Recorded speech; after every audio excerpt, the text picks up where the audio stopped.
पशु पक्षी समस्ते कहती एमाने कथा मानती तुम्हें मन जाइले है ताकर कथा कहू पाटी ना से कही पारंतिनी बास मनर भाषा से माने बुझंती।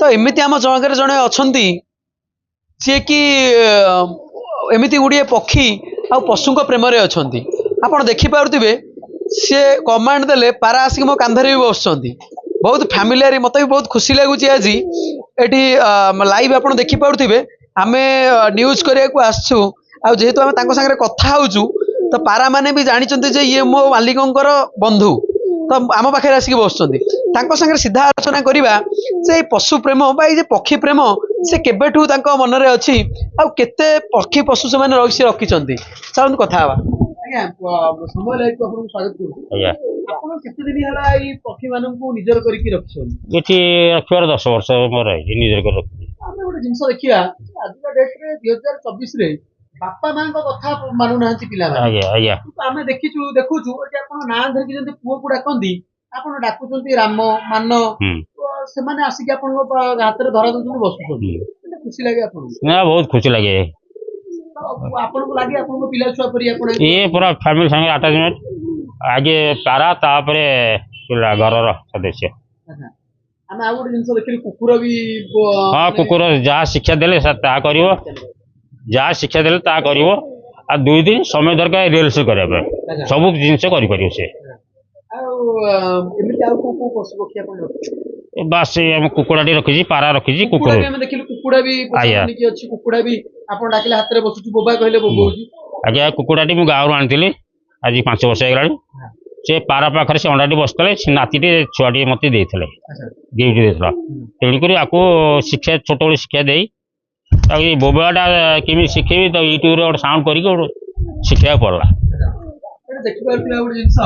जे पारा माने आसिकी खाली बैठी बसुना आप देखिए माँ पाखे भी देखिए आसिकी पारा माने ये दौरे माँ कौन कहे माने सार पारा रखी पशु पक्षी रखी आम भी देखु आपण पाखक भी आसुच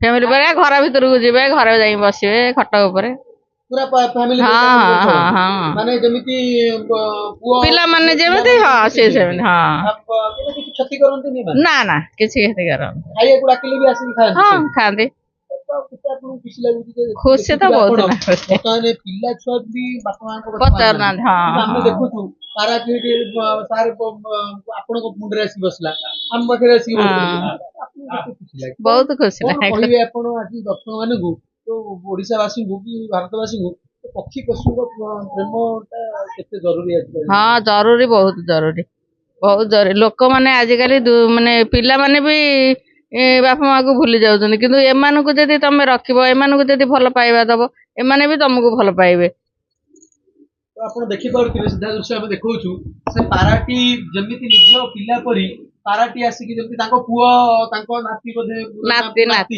पाखे अच्छी पाराटी आसी पाखे बस सार सारे आलोचना करवा सार आ कौन कहे पारा कंपिटिशन आमर होची पारा गोटे आम मझे शुणुलु झारपड़ा रे जने भाई अच्छा हाथ में अंडा देता आज्ञा ये बहुत खुशी खबर गोटे नियार गार से एमती भी शिक्षा दे पारा को हाथ में भी अंडा दे दूची दुखीराम भाई नाम दुखीराम माथा दुखीराम भाई हाथ में अंडा देला आम देखिए जो पशु पक्षी मैंने विश्वास करती निजर न लगे विश्वास करेंगे आप देखिए बहुत गुड़े बिलेई भी समस्त घर छुआ दिए स्पेसिफिक स्पेसिफिक जगह छुआ दे दृश्य आप देखुं अलग पटे गोटे देखा कली जुगे अन्याय अत्याचार बढ़ी चली से जगह पशु पक्षी मैंने निरीह पशु पक्षी मैंने भल पाइबा दौरान ना देखो पशु पक्षी तो एक बहुत बढ़िया जिनस मैंने कार किसी क्षति करती आपको जमी खाद्य देले जमी आदर देले सी आपको से आदर स्नेह ममता सब मिल आ दुखी बाबू कथा कहले एक नियार गार सी बर्तमान देश देश बाहर ताकर नाम बहुत प्रगट हो कारण हाथ में छुआ दवा राति पारा उड़ेवा ये हूँ बहुत खुशी खबर ତାଙ୍କୁ ବହୁତ ବହୁତ ଧନ୍ୟବାଦ ଦେଖିବାକୁ। ଆଚ୍ଛା କୁକୁର କୁ କେତେ ଦିନ ହେଲା ଆପଣ ରଖିଛନ୍ତି? କୁକୁର ମୋର 5 ବର୍ଷ ହେଇଗଲାଣି। କୁକୁର 5 ବର୍ଷ କୁକୁର ପୁରା ଟ୍ରେଣ୍ଡ ଅଛି, କୁକୁର ଯାଇକି ଆଣୁଛି କ୍ଷୀର। ଆଜ୍ଞା ଆମେ ଯାଇକି ଦେଖିଥିଲୁ ଦୋକାନୀଙ୍କ ପାଖକୁ ଗଲୁ, ଦୋକାନୀ ଡାକିଲେ ନା ମୁଁ ଡେଲି ସ୍କୁଟିରେ ନେଇକି ଯାଏ ତାକୁ ସେଇଭଳିଆ ଟ୍ରେନିଂ ଦିଏ ଯେ କ୍ଷୀର ଆଣେ କି ଧୂପ ଘରର ପୁଅ ପରିକି ପୁଅ ପରିକା ସବୁବେଳେ କାମ ସନ୍ଧ୍ୟାବେଳେ ମୋ ସାଙ୍ଗରେ ଯାଏ। ଆଉ ମାନେ ଏ ପାରା ଗୁଡିକ ରଖିଛନ୍ତି ଏମାନେ ଏକାଙ୍କ ଭିତରେ ମାଡ ହୁଅନ୍ତିନି? ମାଡ଼ ଗୋଳ ହେଇ ଲାଗୁଛନ୍ତି, ଅଧିକା ଖୋଲିଦେଲେ ମାଡ଼ ଗୋଳ ଲାଗୁଛନ୍ତି ସବୁ। ବସିବାକୁ ଜାଗା ନାହିଁ। ସମସ୍ତେ ବସିବାକୁ ଆପଣଙ୍କ ଉପରେ ହଁ ତେଣୁ ଜାଗା ନାହିଁ ତେଣୁ କରି ବସିବା ପାଇଁ ମାଡ଼ ଗୋଳ ଲାଗିବ ଅଟୋମେଟିକ। ଆଉ ଧଳା ପାରା ମାନେ ପୋଷା ମାନନ୍ତି? ନାଇଁ ନାଇଁ ସବୁ ନା ସବୁ ହଁ ଦେଉଳି ପାରା ଦେଉଳି ପାରା ଟାଇପର ସେ ସବୁ ପୋଷା ପାରା ଦେଶୀ ପାରା କହୁଛନ୍ତି।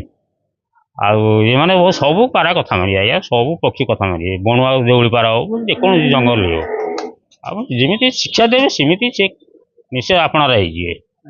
କଣ କହିବେ ଓଡିଶାବାସୀଙ୍କୁ ଏଇ ପଶୁପକ୍ଷୀଙ୍କ ନା ଓଡିଶାବାସୀଙ୍କୁ ଏତିକି କହିବାକୁ ଚାହୁଁଛି ଟିକେ ପଶୁ ପକ୍ଷୀ ରଖନ୍ତୁ କିନ୍ତୁ ତାଙ୍କୁ ସେଇଭଳିଆ ଆଦର ଦିଅନ୍ତୁ, ଆଉ ସ୍ନେହ ଦିଅନ୍ତୁ ଆଉ ପ୍ଲସ୍ ଆଉ କହିବି କ'ଣ, ଆଉ ସିଏ ତ ତେଣିକରି କୁକୁର ବି ବହୁତ ଲୋକ ବାନ୍ଧିକି ରଖୁଛନ୍ତି, ଖାଇବାକୁ ବି ତାଙ୍କୁ ଠିକ୍ ଟାଇମ୍ରେ ଦିଆଯାଉନି, ଶିକ୍ଷା ବି ଦିଆଯାଉନି, ଖାଲି ବାନ୍ଧିକି ଘରେ ସହକରେ ରଖିଦେଉଛନ୍ତି।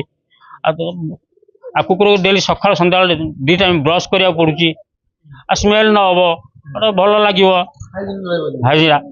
ଆଉ ସେଇଭଳି ରଖିବା କଥା, କିନ୍ତୁ ସେମାନେ ବହୁତ ଘରୋଇ ଲୋକ ଏମିତି ରଖୁନାହାନ୍ତି। ତେଣୁକରି ଅନୁରୋଧ କିନ୍ତୁ ଘରେ କୁକୁରକୁ ଟିକେ ମେଣ୍ଟେନ୍ କରି ରଖନ୍ତୁ।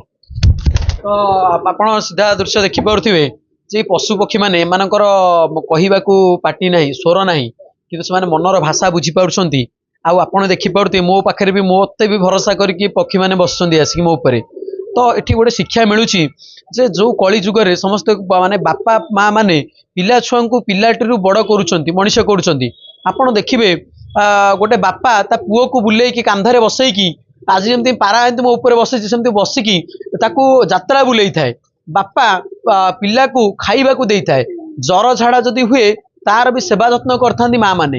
କିନ୍ତୁ ଆଜି ଦେଖିବାକୁ ମିଳୁଛି ପ୍ରତିକୂଳ ପରିସ୍ଥିତିରେ ବାପା ମା ମାନଙ୍କୁ ପିଲାଟି ଛାଡି ଦେଇକି ଚାଲି ଯାଉଛି। ଏମିତି ଅନେକ ଉଦାହରଣ ଆପଣ ମାନଙ୍କ ଆଗରେ ଥିବ।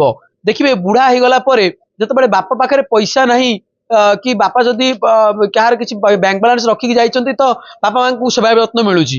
କିନ୍ତୁ ଯଦି ଦେଖିବେ ଗୋଟେ ବୁଢା ବାପା ବା ଗରିବ ବାପା ତାକୁ ତା ପିଲାମାନେ ଛାଡ଼ି ଦେଇକି ପଳାଉଛନ୍ତି।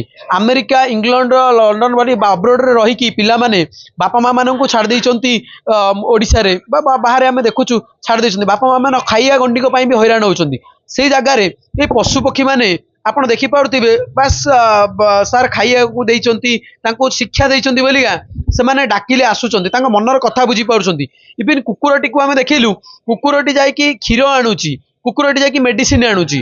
ତ ଏଇଥିରୁ ଏକ ଶିକ୍ଷା ମିଳୁଛି ଯେ ସବୁବେଳେ ବିଶ୍ୱାସୀ ହୁଅନ୍ତୁ। ଏଇ ପକ୍ଷୀମାନେ ଆଜି ଆପଣଙ୍କୁ ଦେଖାଉଛନ୍ତି ଯେ ଆପଣ ବିଶ୍ୱାସୀ ହୁଅନ୍ତୁ, କେବେ କାହା ସାଙ୍ଗରେ ବିଶ୍ୱାସଘାତ କରନ୍ତୁନି।